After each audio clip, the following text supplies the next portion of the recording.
Andrew Lloyd Webber has written some of the most popular musicals of all time. His works include Jesus Christ Superstar, Phantom of the Opera, Cats, and many other famous musicals.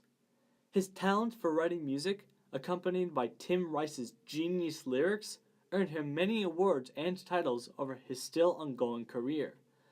But unlike many other musicians, like George Cohan or Cole Porter, Lloyd Webber did not retire early and live a life of luxury.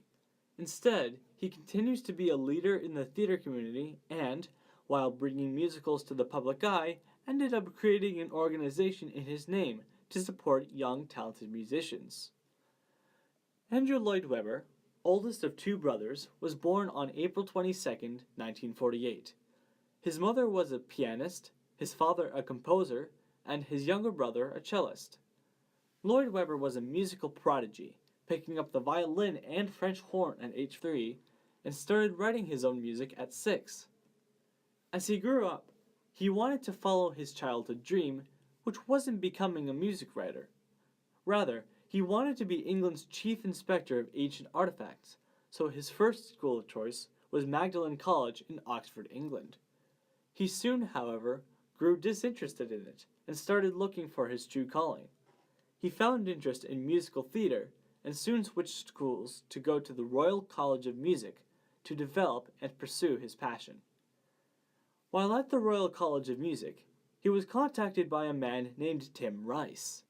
Tim Rice sent a letter, acknowledging how Lloyd Webber was looking for a special writer to go with his musical ideas.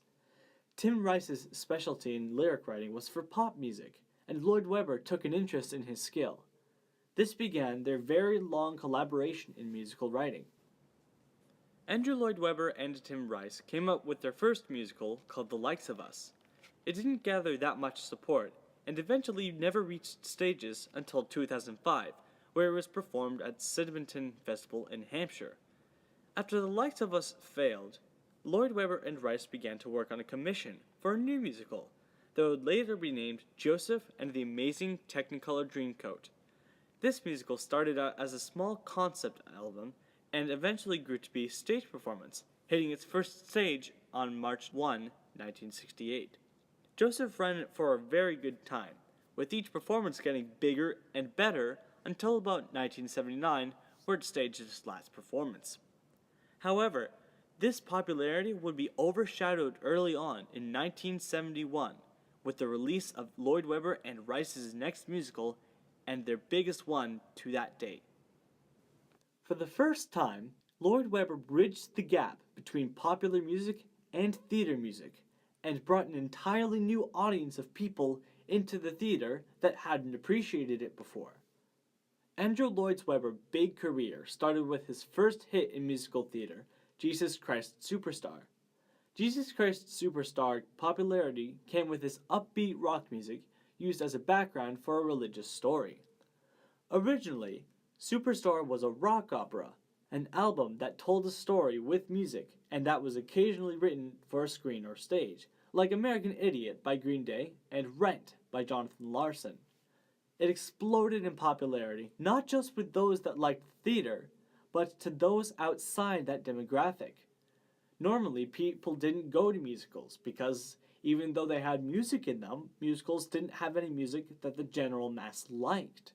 Including pop and rock in musicals interested people and brought them to the theater.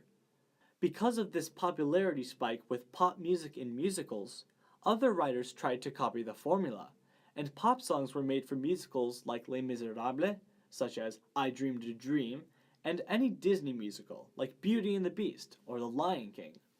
Those musicals also gained the same kind of fame that Superstar did, and received many positive reviews.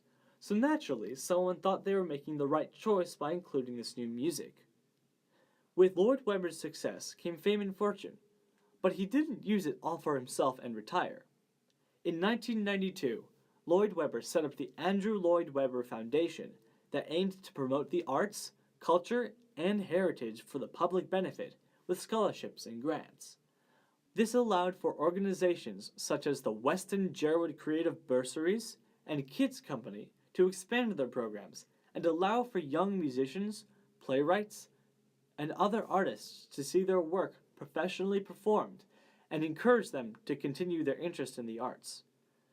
Andrew Lloyd Webber's generosity, in the wake of his huge commercial success, paved the way for other talented musicians to follow in his footsteps.